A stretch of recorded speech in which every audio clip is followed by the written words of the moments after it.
PS Recording Studio Kesaria। DJ Manish Luxor।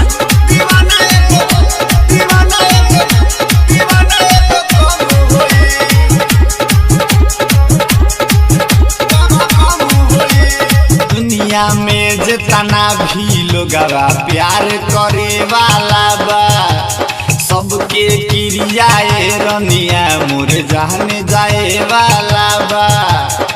का करब हम जिंदगी जी के बात न तो हसे होई, याद में तोरा अखिया तकिया रतिया के भी गोई। मोर जिंदगी खत्म होई, दीवाना एगो कम होई। मोर जिंदगी खत्म होई, दीवाना एगो कम होई।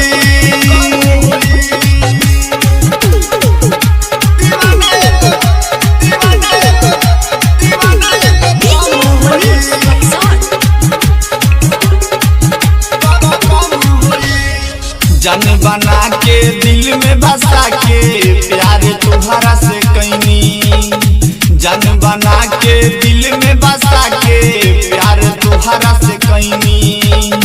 रही ना दाना समझे ना पैनी, दिल बेवफा से लगैनी। अब बुझाला गलती कैनी, फेर ना गलती होई। अब बुझाला गलती कैनी, फेर ना गलती होई। अब ना अखिया सपना के और के साजोई। मोर जिंदगी खत्म होई, दीवाना एगो कम होई। मोर जिंदगी खत्म होई, दीवाना एगो कम होई।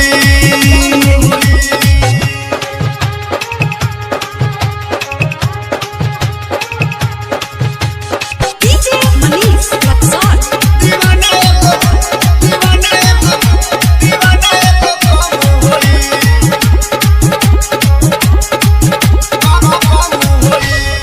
के सब कमाल के दिल दुखा के दूसरा के तू भइलू।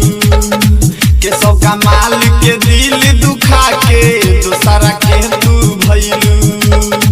दिल लगा के कसम खा के साथ नहा मनी भइलू। पौन पर आया अब भरोसा के ऊपर ना होई। पंकज देश अब भरोसा के ऊपर ना होई। ना रहब दुनिया में हम तो हमारा लाऊ रोई। मोर जिंदगी खत्म होई, दीवाना एगो कम होई। मोर जिंदगी खत्म होई, दीवाना एगो कम होई। PS Recording Studio Kesaria।